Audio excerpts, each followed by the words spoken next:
Welcome to the very important topic of patient education.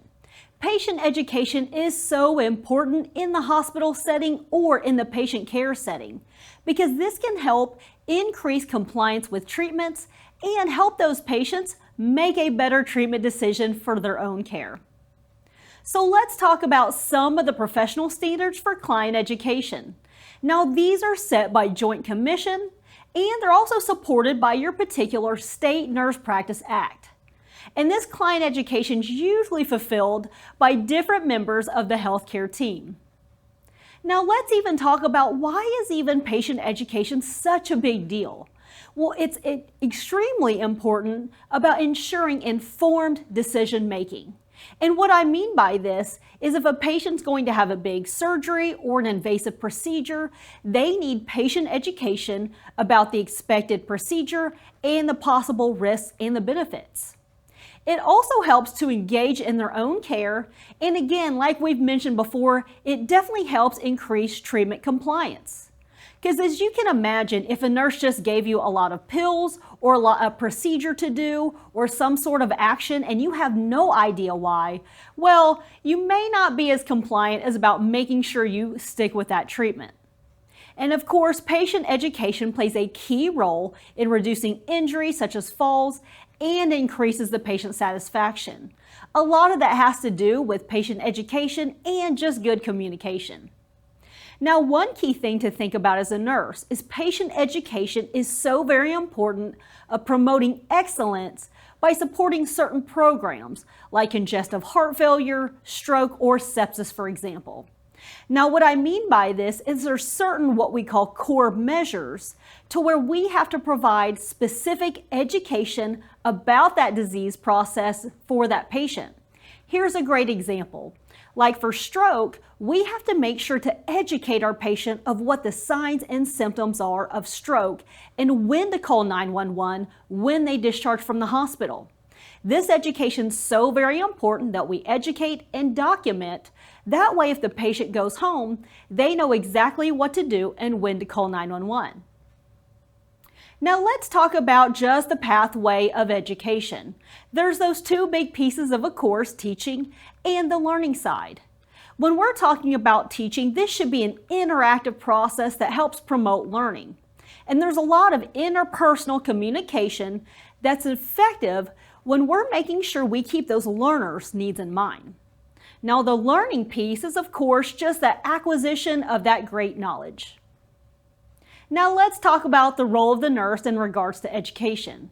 We of course have an ethical responsibility to teach these clients. We've also got to make sure that the information that we give them is accurate, complete, and relevant to them. And we need to identify what does the client actually need to know and when are they actually ready to learn.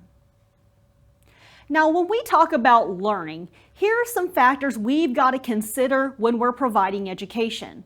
So number one, are they even motivated to learn? Now, this is important to assess in your patient because if this is not the time and they don't seem motivated or even willing to learn, that could create a barrier to providing education. Also consider what's their ability to learn. Are we providing education that's appropriate to their cognitive ability, their developmental level, or are they even feeling well enough because they're so ill? Are they even able to learn at this point in time? We of course need to assess that. And of course, think about the learning environment that you're providing education in.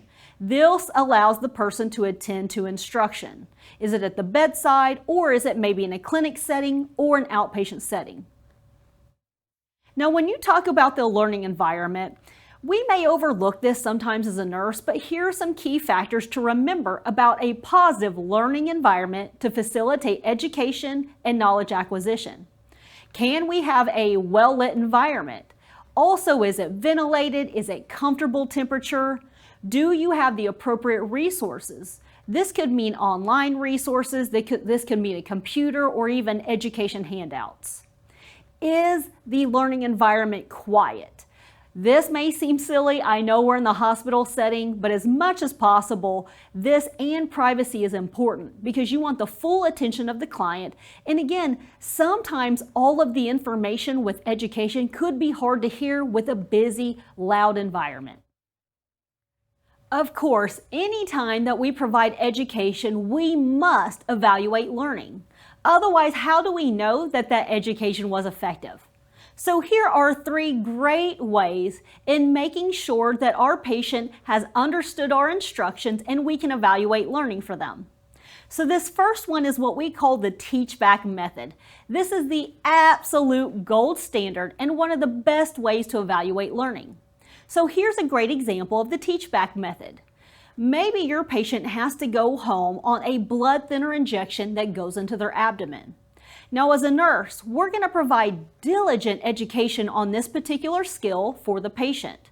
Then, we need to have that patient teach back to us how they would perform that skill. And of course, we will evaluate to make sure that the patient understands all those key pieces and evaluate this learning. And again, this is one of the absolute best ways and a really common method that we use. And of course, verbalizing back any type of instruction that we give them and that they understand.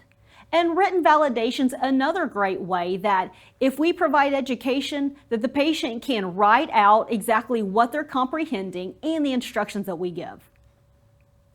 Now let's talk about what is a client's preference for learning.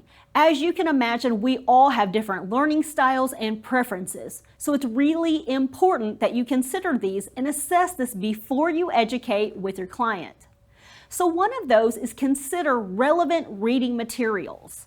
Now this can come in the form as like a specific, diabetic diet plan for someone who's newly diagnosed, medication information sheets, diagnosis information, or just education pamphlets.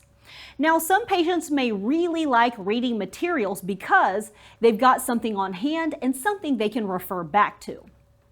Also, some of your patient may be more hands-on or a visual learner, so you can use particular demonstration videos, recordings, or just hands-on activities. Now, some patients may like a really easy avenue of stuff like podcasts, internet websites that they can refer to, or online support groups where it's a non-biased place and a non-judgmental place where they can ask questions. And of course, we have educators that are specially trained to provide thorough and accurate information. A great example of that is a diabetic educator. It's a very large, complex disease process, and those diabetic educators can support them along the way.